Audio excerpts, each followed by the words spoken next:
라떼 한 잔 마시면서 옛날 얘기 좀 해볼게. 라떼는 말이야. 850이라는 전설적인 차가 있었어.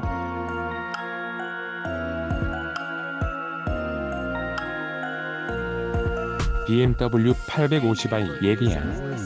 쐐기처럼 날렵한 스타일의 헤드램프는 차체 안에 숨겨놓았어. 팝업 램프를 사용한 건 뭣도 멋이지만 공기저항을 줄이기 위해서였어.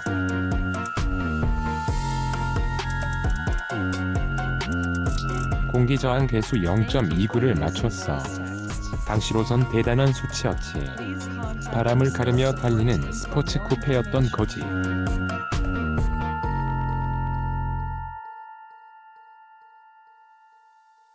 엔진은 무려 W12기통 5.0L였어. 엔진룸이 터질 듯 꽉 찼지. 그런데 말이야, 최고 출력이 295마력에 불과했어.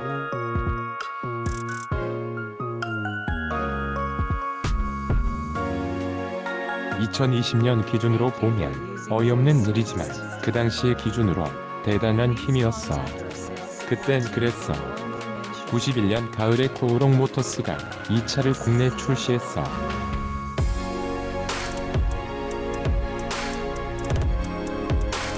BMW 코리아가 생기기 훨씬 전이지. 95년에 서울 모터쇼가 처음 열리는데 850CSI를 처음 국내에 선보여.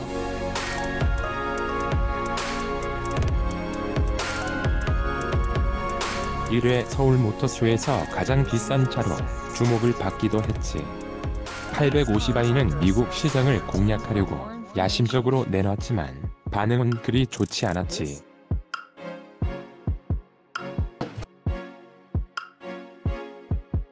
판매가 뒷받침되어주지 못했고 조용히 시장에서 사라졌고 단종되고 말았지. 웬 옛날 얘기냐고? 오늘 시승할 차가 8 시리즈여서지.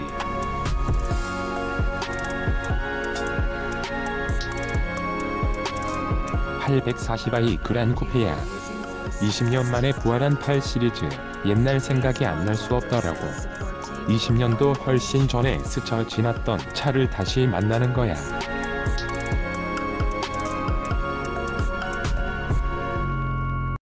그땐 막내 기자라 선배 기자가 차를 몰고 나가는 모습을 부럽게 쳐다만 봤었어. 격세지감이야. 옛날 얘기는 여기까지.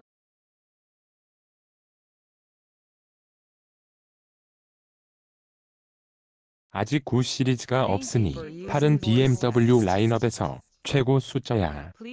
BMW 최고의 쿠페임을 숫자가 말해주고 있어.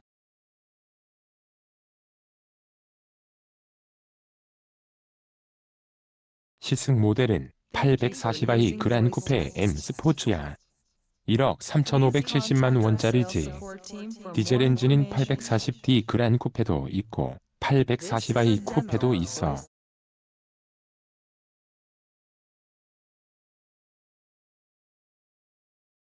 그란 쿠페는 4도어, 쿠페는 2도어야. BMW 역사상 가장 얇은 헤드램프라고 하지. 여기엔 레이저 라이트가 사용됐어.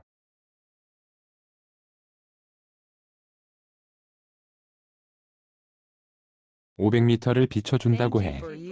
야간 운전할 때에는 아주 요긴할 것 같아. 직렬 6기통 가솔린 엔진의 최고 출력은 340마력이야.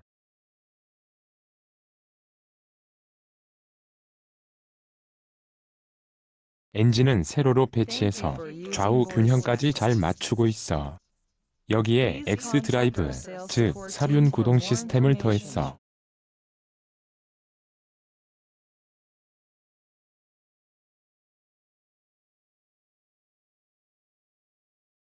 골목길 같은 곳에서 가다가 길이 막히거나 돌아 나와야 할 상황이 생기면 최대 50m까지 갔던 길 그대로를 차 스스로 후진할 수 있어.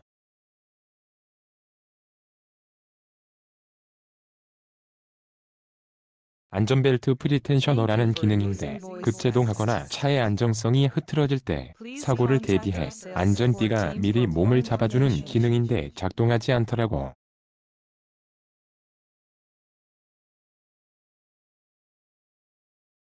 단점 혹은 불편한 점이 없을 수 없거든. 먼저 눈에 띄는 부분은 프레임리스 도어의 약점이야.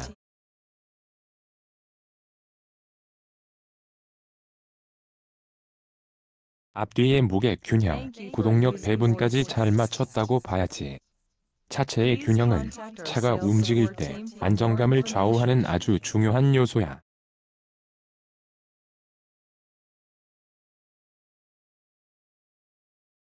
뭐니 해도 가장 먼저 눈에 띄는 건 크리스털 변속 레버라는 건 모두가 동의할 거야.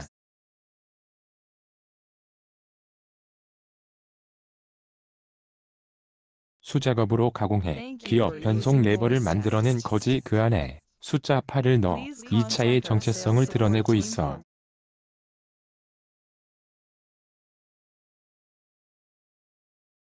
그 옆에 아이드라이브 컨트롤러도 예사롭지 않아. 스티어링 휠은 2.2 회전해.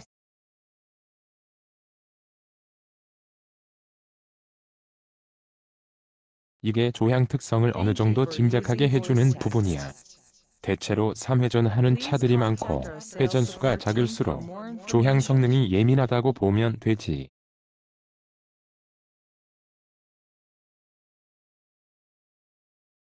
회전수가 작을수록 핸들을 적게 돌려도 차는 크게 반응한다고 보면 돼. 8 시리즈에는 여기에 인테그럴 액티브 스티어링 기능이 더해졌어.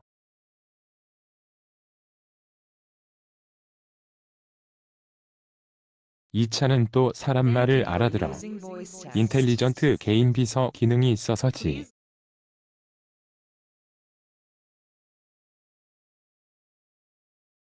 메르세데스 벤츠에는 이와 유사한 MBUX가 있어.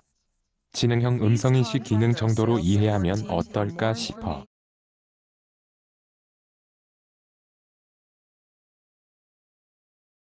안녕 BMW라는 말로 불러내서 오늘 날씨, 내비게이션 목적지, 온도 조절 등등의 아주 많은 명령을 할 수 있어.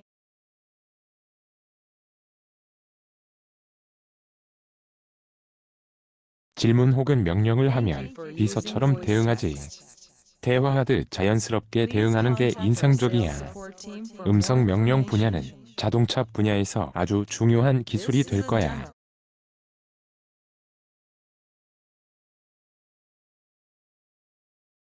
자동차가 움직이는 디바이스, 즉 바퀴 달린 핸드폰처럼 변화해가는데 음성인식 기술이 중요한 한 축을 담당하게 된다고 봐.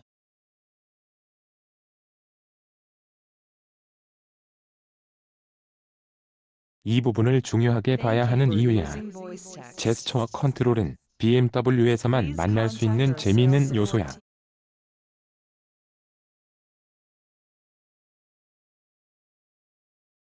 손가락을 빙빙 돌리면 소리가 커지고 손바닥을 휙 넘기면 FM 채널이 변경되는 식이야. 모르는 사람이 보면 좀 이상하게 보이는데 뭐 상관할 거 있어? BMW에서만 누릴 수 있는 재미있고 유익한 기능이니까 기회 있을 때마다 즐기기를 추천해.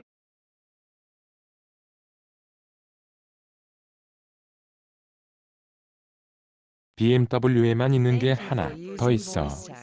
후진 어시스트라고 부르는 건데 자동 후진 장치 정도로 이해하면 어떨까?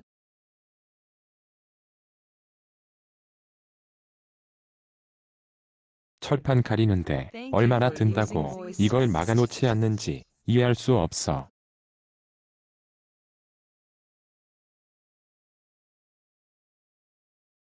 너무 빠르지 않게 브레이크 페달만 신경 써서 밟아주면 나머지는 차가 알아서 해.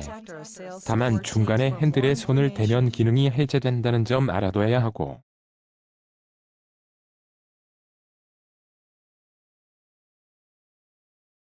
하만카돈 오디오 시스템은 굳이 설명할 필요가 없겠지.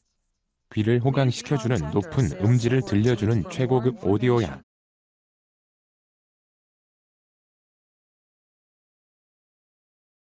최고급 오디오가 제값을 하려면 차가 조용해야 한다는 게 관건이지.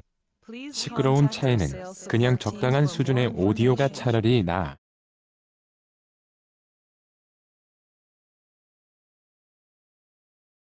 왜 그런지는 굳이 설명하지 않아도 된다고 봐. 이 차에는 특이한 게 있는데 에너지 이동을 모니터로 볼 수 있다는 점이야.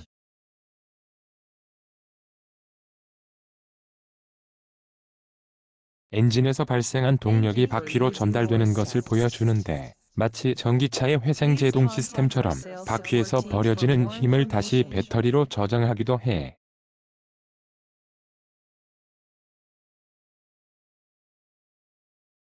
친환경 자동차도 아닌데 말이지. 그냥 버려지는 에너지를 다시 배터리에 저장하는 건 일상 주행에 필요한 전기를 그렇게 보충하는 거야.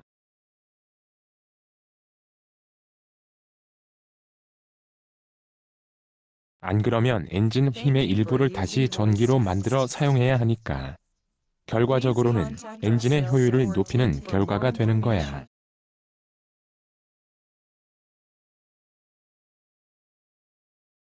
한 방울의 기름도 허투루 쓰지 않겠다는 의지를 보여주는 기술이야. 앞 좌석보다 조금 높은 뒷좌석은 좌우 개별 시트로 구성됐어.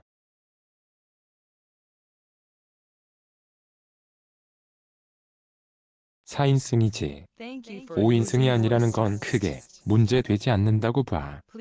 세단도 아니고 쿠페, 그것도 최고급 수준의 쿠페라면 5명이 구겨져 앉는 건 폼이 안 나잖아.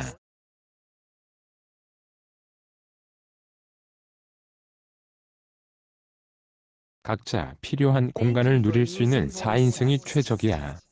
뒷좌석도 아주 편하게 앉을 수 있어. 공간 그 자체가 주는 고급스러움은 물론이고 럭셔리한 분위기, 다양한 편의 장비도 누릴 수 있어. 운전석에 처음 앉을 때 느낌이 어색해. 시트가 바닥에 붙어 있다는 느낌이 들 만큼 아주 낮게 앉는 느낌 때문이지.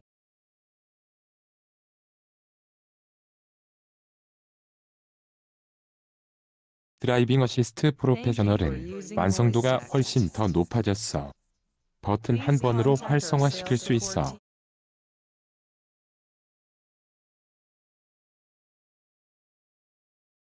앞차가 정지하면 따라서 멈추고 다시 출발하면 스스로 출발해. 신호 대기 중에도 정지 후 재출발을 스스로 하더라고.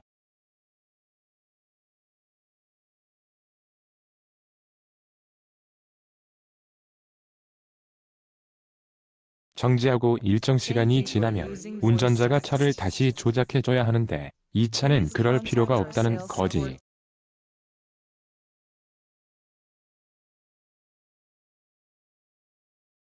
속도를 높이면 아주 숙련된 운전자의 느낌이 드러나 차로 어느 한쪽으로 치우치지 않고 중앙을 잘 유지하는 거지.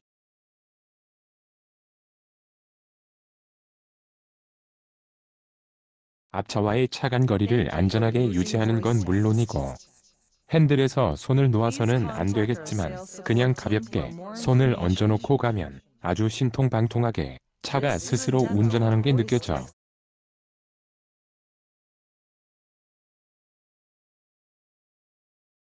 자율주행차가 멀지 않았다는 걸 실감할 수 있지. 흔히 승차감을 좌우한다는 서스펜션은 앞에, WC-본 뒤에는 오링크 방식을 적용하고 있어. 어댑티브 서스펜션이야.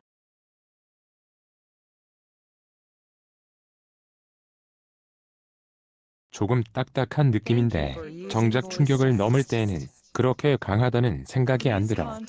어느 정도 노면 충격을 품어 안으면서 넘어가는 느낌인 거지.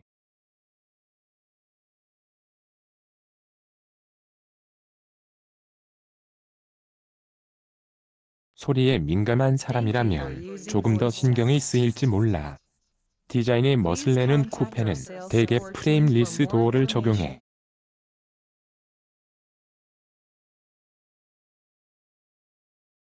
창틀이 없지. 이 때문에 바람 소리에 조금 취약해. 이중 접합 유리를 사용하면 조금 나아지기는 하지만 창틀을 사용하는 것보다는 좋을 수 없어.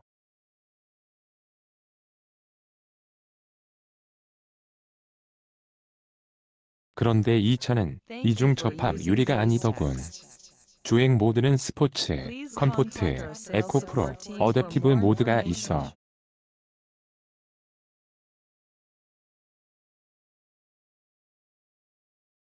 스포츠 모드에서는 다시 스포츠 플러스를 택할 수 있게 했더군. 스포츠와 스포츠 플러스 차이도 크더라고.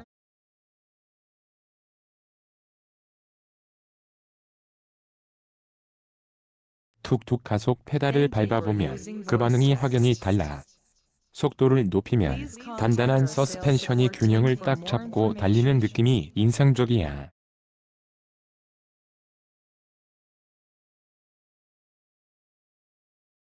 바람 소리는 조금 더 커지는 듯한데 속도에 비하면 오히려 그 반대야. 바람 소리가 속도에 비해 크지 않다는 거지.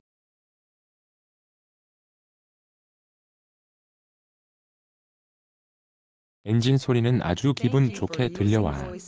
BMW를 포함해서 독일 차들은 엔진 소리를 아주 잘 조율해. 흔히 고속주행 안정감이라고 하는데 아주 빠른 속도에서도 차가 흔들림이 적다는 거야.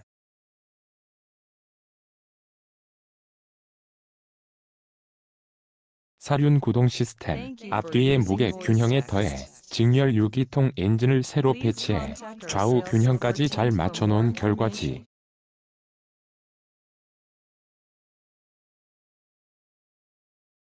몸이 느끼는 속도가 실제 속도보다 훨씬 낮은 것으로 그 우수성을 실감할 수 있어. 시속 100km에서 엔진 회전수는 1400rpm을 보여.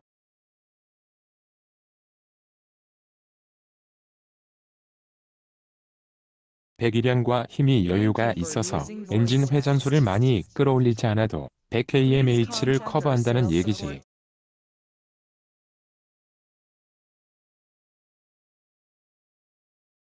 직렬 유기통 가솔린 엔진이 8단 자동 변속기의 조율을 거쳐 340마력의 힘을 보여주는 부분이야.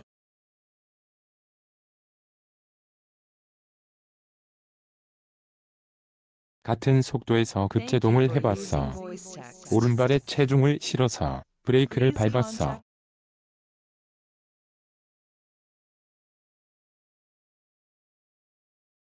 급제동을 했다는 게 믿을 수 없을 만큼 부드럽게 속도를 줄이더라고. 차가 앞으로 숙여지는 느낌이 오는가 했더니 이내 안정된 자세를 유지하며 멈춰 섰어.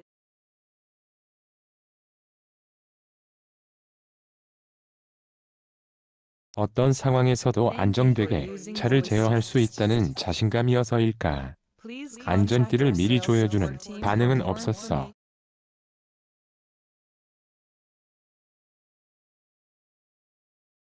원래 없는 것인지 사고 위험이 없다고 판단해서 그런지는 모르겠어.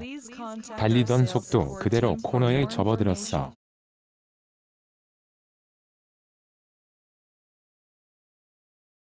조금 빠르다 싶은 속도였어. 앞서 얘기한 인테그럴 액티브 스티어링이 빛을 발하는 순간이지. 뒷바퀴도 방향을 틀면서 빠르고 정확하게 조향할 수 있도록 해주는 거야.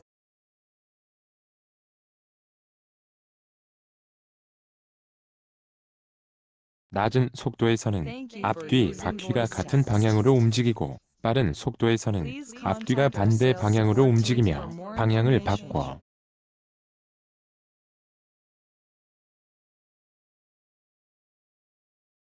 길이가 5075mm인데 지름 12.6m의 공간이 있으면 유턴을 할 수 있을 정도야. 0-100kmh 가속 테스트를 해봤어.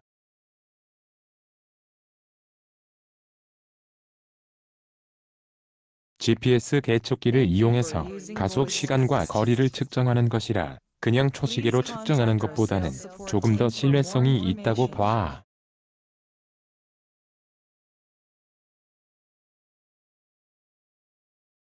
메이커가 밝히는 공식 기록은 4.9초야. 결과는 놀랍게도 메이커 기록을 능가하는 기록이 나와.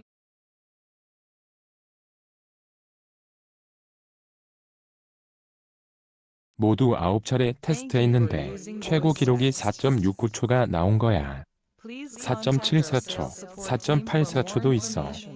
한두 번도 아니고 3차례나 메이커 기록을 능가하는 건 좀처럼 만나기 힘든 일이지.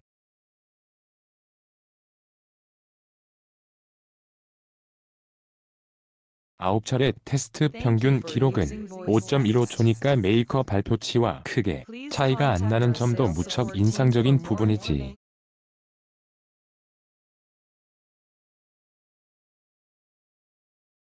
많은 차를 시승하면서 이런 일은 처음이어서 나도 좀 놀랐어. 분명한 것은 차의 성능이 큰 편차 없이 고르게 발휘된다는 사실이야.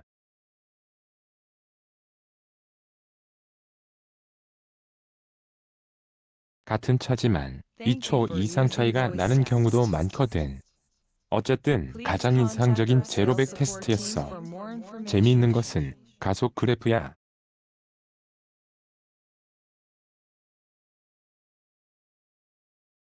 시속 40km에서 60km 구간에서 마치 계단을 뛰어오르듯 갑자기 속도가 높아지는 구간이 있는 거지.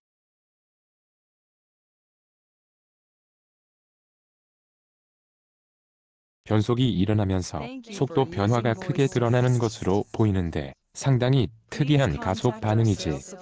시승을 마치고 돌아오는 길에는 약 55km를 달리며 연비 테스트를 해봤어.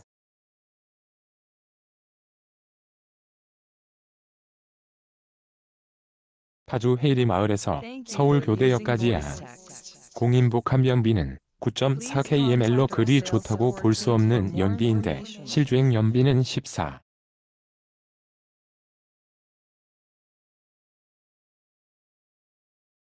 7km를 기록했어.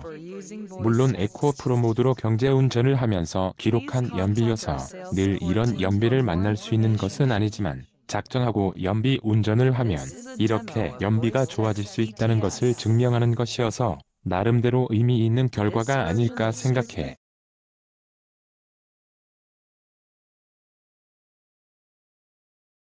91년에 850i로 마무리할까 해.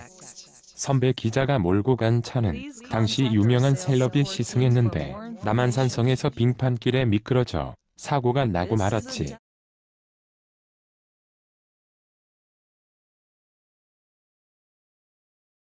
차는 부서졌지만 다행히 사람은 하나도 다치지 않았지.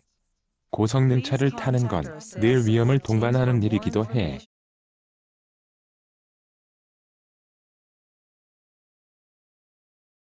재미있다는 것, 위험하다는 말이기도 하지. 특히나 고성능 차는 더욱더 안전을 염두에 두고 차를 다뤄야 해.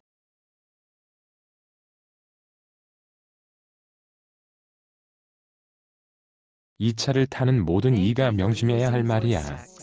오종훈의 단도직입 칭찬만 할 수는 없지.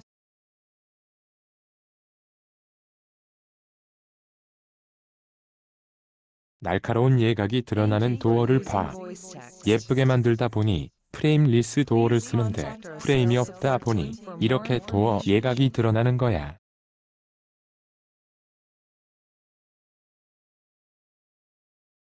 문을 여는데 옆에서 누가 와서 도어에 부딪힌다면 많이 다칠 거야.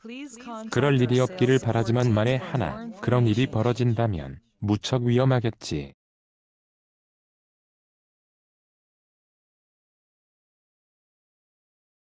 아름다운 디자인이 안전을 해치는 결과를 부르고 있어.